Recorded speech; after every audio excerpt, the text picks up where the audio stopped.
ISIL, Al-Qaeda, Boko Haram, Al-Shabaab, they are among the most brutal terrorist groups operating in the world today. Their tactics justified by what they say is based on the teachings of Islam. Is a proud faith now tarred by videotaped beheadings, mass kidnappings, mass rapes and massacres? And what can mainstream Muslims do about it? Later we'll talk with an Islamic scholar and former Pakistani ambassador. But first, as a leading US politician offers a controversial plan, a prominent Muslim American struggles in the wake of the latest terror attacks. Here's CCTV's Sean Caleb's. Donald J. Trump is calling for a total and complete shutdown of Muslims entering the United States. This from the acknowledged Republican frontrunner in the race to be the next president of the United States. The party that gave the U.S. Abraham Lincoln, Ronald Reagan, and Dwight D. Eisenhower. Sadly, I think that Islamophobia has now sort of become an entrenched and accepted form of racism in America today. I think that you can always take a pot shot at Muslims, Arabs, South Asians, and really get away with it with impunity. Since Islamic terrorists brought down the World Trade Center towers in New York City, no, not at all. Arsalan Iftikhar has been front and center, arguably the best-known Muslim face trying to allay concerns among Americans and convince them not all who worship Islam are bad people. Well, I have far too many white hairs for a 38-year-old guy, I can tell you that much. In the aftermath of the brutal attack in Paris. Then again, in the suspected terrorist attack in San Bernardino, California.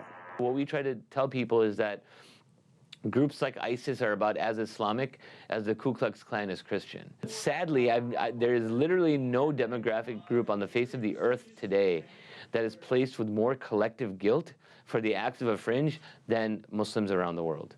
He's developed a thick skin over the years. You need to in his line of work, where power brokers like Donald Trump pander to a demographic pledging to force Muslims in the U.S. to undergo a special registration and carry special identification. I wonder if that's going to be similar to the yellow stars of David that many Jewish people had to wear in Nazi Germany. Would it be a yellow crescent moon this time? Iftikhar approaches life in a thoughtful, thought-provoking way. Look closely, and you will notice he always wears something pink or pastel, saying it makes a tall Muslim man look anything but threatening. I want to, sort of jar their preconceived notions of what it means to be a Muslim man. I'm a clean-shaven dude. I don't have an accent of any sort because I was born and raised in the Midwest. But there are always bumps in the road, some larger than others. Joined now by Arsalan Iftikhar. Like the time CNN's Don Lemon was questioning Iftikhar in January after the attacks on Charlie Hebdo in Paris. Do you support ISIS?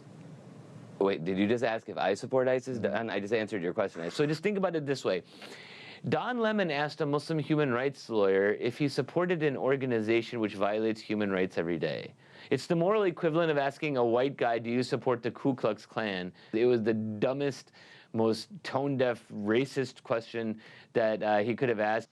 Many, like Iftikhar, think the issue of Muslims in America will get worse before it gets better. Remember this? Donald J. Trump is calling for a total and complete shutdown of Muslims entering the United States. Perhaps unconstitutional, probably unenforceable.